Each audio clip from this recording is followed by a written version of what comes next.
বন্ধুরা, জি ইলেকট্রনিক্সের পক্ষ থেকে আপনাদের সবাইকে স্বাগত। তো একজন আমাকে টেকনিশিয়ান দাদা উনি একটা ইন্ডাকশান পাঠিয়েছেন। ওনার সমস্যা হচ্ছে ইন্ডাকশানটার মধ্যে ওনাকে ডেড অবস্থায় দিয়ে গেছিলো, অর্থাৎ পাওয়ার আসছিল না। তো উনি এটা আইজিবিটি চেঞ্জ করার পর পাওয়ার এসে গিয়েছে, কিন্তু এই যে সামনে যেটা ফ্রন্ট প্যানেল থাকে সেটা ব্লিঙ্ক করছে। তো ভিডিওটা আপনাদেরকে কন্টিনিউভাবে দেখুন আমি কীভাবে কাজটা করব, এবং উনি বলে দিয়েছেন এই কাজটা রেডি করে একটা ভিডিও জন্য দেন, সেটা বলে রেখেছে।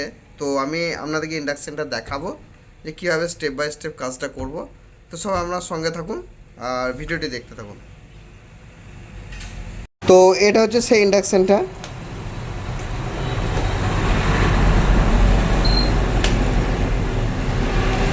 তো এটা দেখুন ব্লিঙ্ক প্রবলেম হচ্ছে, অর্থাৎ এটা কাঁপছে ডিসপ্লেটা, অর্থাৎ এটা ব্লিঙ্ক প্রবলেম দেখা দিচ্ছে। তো এটাকে আমরা আজকে রেডি করব। তো সম্পূর্ণভাবে দেখুন ভিডিওটি। তো আমরা সর্বপ্রথম এই যে স্ক্রুগুলো যেগুলো আছে সেগুলো সর্বপ্রথম আমরা খুলে নেব।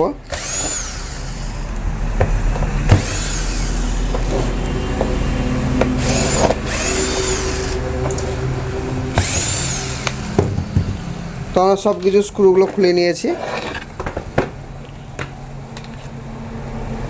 হ্যাঁ, এখানে একটা কাগজ রয়েছে, দাদা লিখে পাঠিয়েছেন। এটা কি আছে আমরা একটু পড়ব। দাদা ডেড অবস্থায় ইন্ডাকশানটা দিয়ে গেছিলো, আইজিবিটি পাল কি লেখা আইজিবিটি পাল্টেছি, তারপর পাওয়ার ব্লিঙ্ক করছে, একটু দেখে দিও। ঠিক আছে, এটা দাদা লিখে পাঠিয়েছেন যে উনি ডেড অবস্থায় পেয়েছিলেন এবং আইজিবিটি চেঞ্জ করেছেন। আইজিবিটি চেঞ্জ করার পর এটা ব্লিঙ্ক হচ্ছে। তো আমরা এটা আজকে দেখব, রিপেয়ার করব। তো আশা করছি ওনার ইন্ডাকশানটা আমাকে রেডি করে দিতে হবে। তো উনি বলেছেন স্ক্রুগুলো অলরেডি টাইট করা নেই, অত স্ক্রুগুলো খোলা আছে। তো আমরা সর্বপ্রথম কি কাজটা করব, আমরা এই সার্কিট বোর্ডটা সমস্তটা এখান থেকে আমরা তুলে নেব। তো আমরা এই ক্যাবিনেটটা এখন সরিয়ে নিচ্ছি। তো আমরা সর্বপ্রথম পাওয়ারের জায়গাটা দেখব। দেখুন,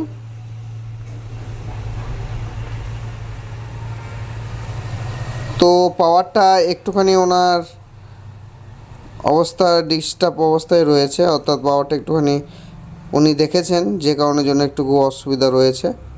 তো আজকে আমরা এই পাওয়ারটাকে আমরা রেডি করব, অর্থাৎ এই যে পাওয়ার সাপ্লাই যেটা আছে এটাকে আমরা রেডি করব। তো সম্পূর্ণভাবে ভিডিওটি দেখুন।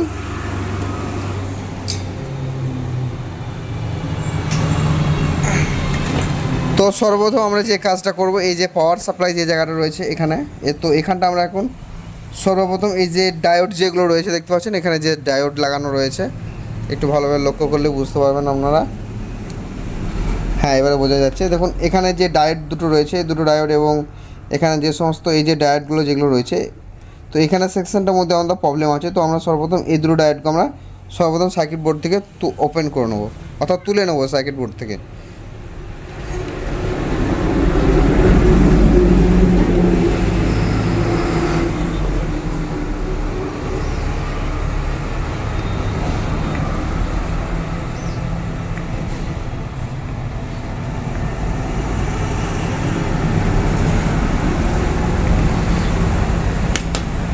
তো আমরা ডায়োড দুটোকে তুলে নিয়েছি, দেখুন এইগুলো। তো এগুলো আমরা এখন রেখে দিচ্ছি। এবারে এই যে জায়গাটা আছে যেটা রয়েছে এটা আমরা সম্পূর্ণভাবে পরিষ্কার করে নেবো, অর্থাৎ ক্লিন করে নেবো, যাতে এটা কাজটা করতে সুবিধা হয়। তো আমরা এগুলোকে ডিসহোল্ডার ওয়্যার ইউজ করে এটাকে পরিষ্কার করে নেবো।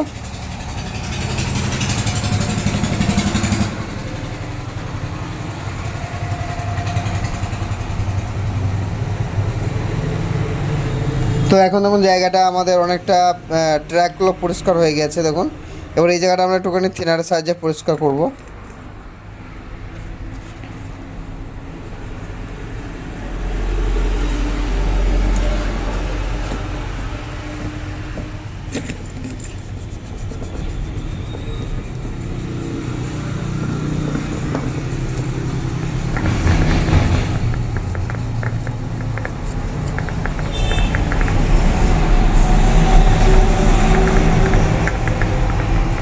রাস্তার পাশে দোকান থাকার জন্য আমি বুঝতে পারছি সাউন্ডে খুব অসুবিধা হচ্ছে। তো আপনারা একটুখানি মানিয়ে গুছিয়ে নেবেন, যাতে একটুখানি হলেও একটু মানিয়ে নেন, কারণ হচ্ছে রাস্তার পাশে দোকান আমার, তো যে কারণের জন্য একটু অসুবিধা হচ্ছে। ও যারা আমার কাছে কাজ করতে চান, এটা হচ্ছে ইলামবাজার, বীরভূম ডিস্ট্রিক্ট। আর আমাদের এখানকার পিন নাম্বার হচ্ছে 731214। তো আমার দোকানের নাম হচ্ছে গোসাই ইলেকট্রনিক্স। তো আপনারা যেখান থেকে হোক আপনারা এসে যদি আমার কাছে কাজ করতে যান তো অবশ্যই আসতে পারেন। আমার এখানে ঠিকানা হচ্ছে ইলামবাজার, বীরভূম। আর এখানকার পিনকোড নাম্বার হচ্ছে 731214, অর্থাৎ 731214 এখানকার আমাদের পিনকোড নাম্বার। তো আপনারা এখানে এসে কাজগুলো করে যেতে পারেন, কোনো অসুবিধা হবে না। আপনাদের কাজগুলো যথাযথ চেষ্টা করব রেডি করে দেওয়ার জন্য, কারণ ইলেকট্রনিক্সের কাজ সঠিকভাবে বলা যাবে না যে সব কাজই রেডি হয়ে যাবে, সেটা বলা একেবারে অসম্ভবের ব্যাপার। তো আমি চেষ্টা করব যাতে আপনাদের প্রবলেমগুলোর সাথে সলভ করে দিতে পারি। তো কথা বলতে বলতে দেখুন আমাদের এখানটা পরিষ্কার হয়ে গেছে। তো এখানে দেখুন কিছু নাম্বার দেওয়া রয়েছে, একটুখানি ভালোভাবে লক্ষ্য করলে বোঝা যাবে। তো এখানে নাম্বারগুলো একটু অস্পষ্ট রয়েছে, তো আমি এখানে বলে দিচ্ছি। এখানে দেখুন এই যে মার্কিং রয়েছে, দেখুন এই যে একটুখানি গোল টাইপের মার্কিং রয়েছে, এগুলো হচ্ছে প্লাস পিন। বুঝতে পারছেন? এই যে এখানে গোল টাইপের পিন রয়েছে, এটা প্লাস পিন, এটা প্লাস পিন, এটা প্লাস পিন এবং এটা প্লাস পিন। যেটা স্কোয়ার অর্থাৎ চারকোনা দাগ, যেটা লম্বা সরলরেখা দাগ, সেটা হচ্ছে মাইনাস পয়েন্ট। তো আপনারা বুঝতেই পারছেন এই যে ট্র্যাকগুলো দেখে। তো এবার আমরা এখানে সমস্ত কটা ডায়োড আমরা ইউজ করব। তো আমরা কোনটা কত ডায়োড ইউজ করছি সেগুলো আমরা বলছি আপনাদেরকে। তো আমরা সর্বপ্রথম এসএমডি এখানে FR107 অর্থাৎ FR107 এটাকে এখানে সোল্ডার করব। আমরা মাইক্রো সোল্ডার ওয়্যারের সাহায্যে, মাইক্রো সোল্ডারিং যে আয়রনগুলো হয় ওটার সাহায্য করতে পারেন, কিন্তু আমার এটা প্র্যাকটিস হয়ে যাওয়ার কারণে আমি এই সোল্ডার আয়রন দিয়ে করে দিই। তো এটা আমার সোল্ডার হয়ে গেছে। এরপরে দেখুন যে একটা ডায়োড আছে, এটারও নাম্বার হচ্ছে FR107 অর্থাৎ এটাও FR107। তো এখানেও আমরা একটা এসএমডি ইউজ করে নিচ্ছি, FR107। অবশ্যই নাম্বারগুলো মনে রাখবেন, কারণ এখানে উল্টো কিছু ডায়োড ইউজ হয়ে গেলে আর এটা কাজ করাটা বন্ধ হয়ে যাবে। তো আমরা এখানেও একটা সোল্ডার করে নিয়েছি।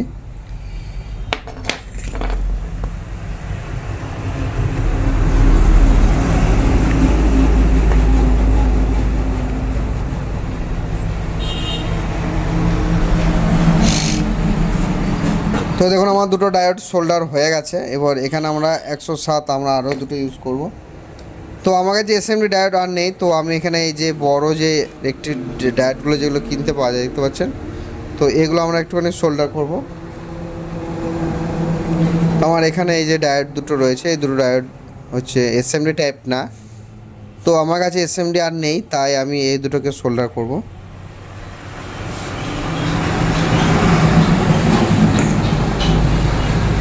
তো এটা আমরা এসএমডি আকার তৈরি করেই আমরা এটাকে সোল্ডার করব, যাতে অসুবিধাকর না করা যায়। তো আমরা এখানে এখন FR107 একটা ইউজ করছি।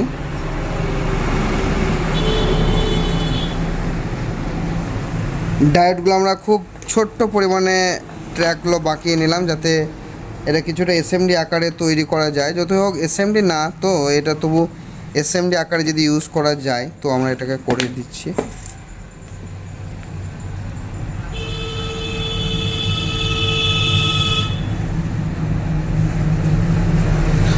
তো দেখুন এটা সোল্ডার হয়ে গিয়েছে। এবার আমরা আর একটা FR107 এখানে ইউজ করব।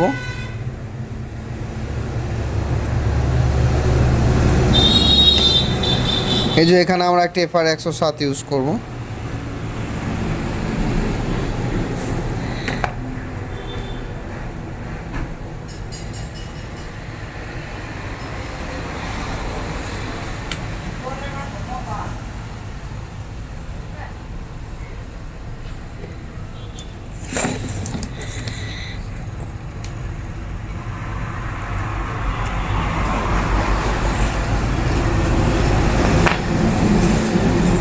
তো আমার মোটামুটিভাবে দেখুন সব ডায়োডগুলো সোল্ডার হয়ে গেছে। এবার এই জায়গাটা আমরা একটুখানি পরিষ্কার করব।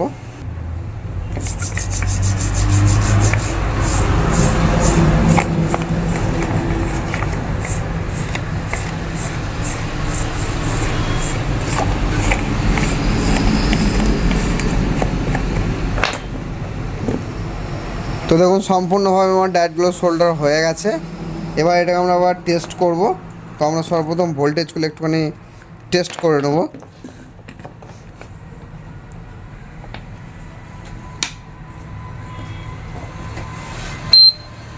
তো দেখুন বিপ সাউন্ড পেয়েছেন, আশা করি সবাই শুনতে পেয়েছেন। এবার আমরা এটাকে ভোল্টেজটা একটুখানি চেক করব।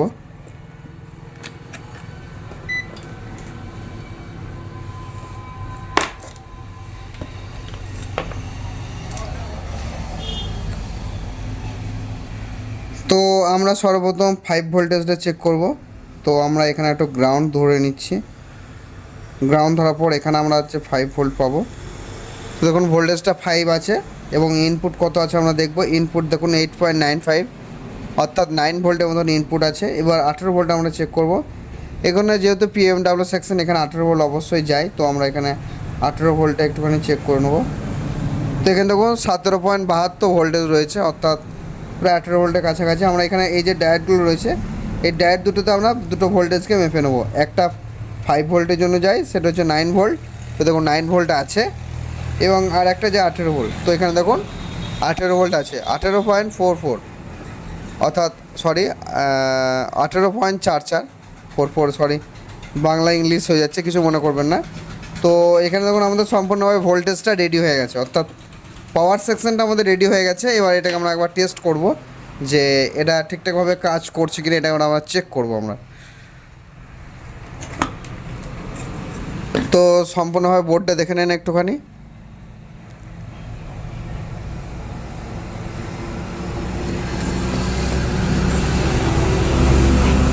তো আমরা এই যে ক্যাবিনেটের মধ্যে এটাকে আমরা ফিটিংস করব।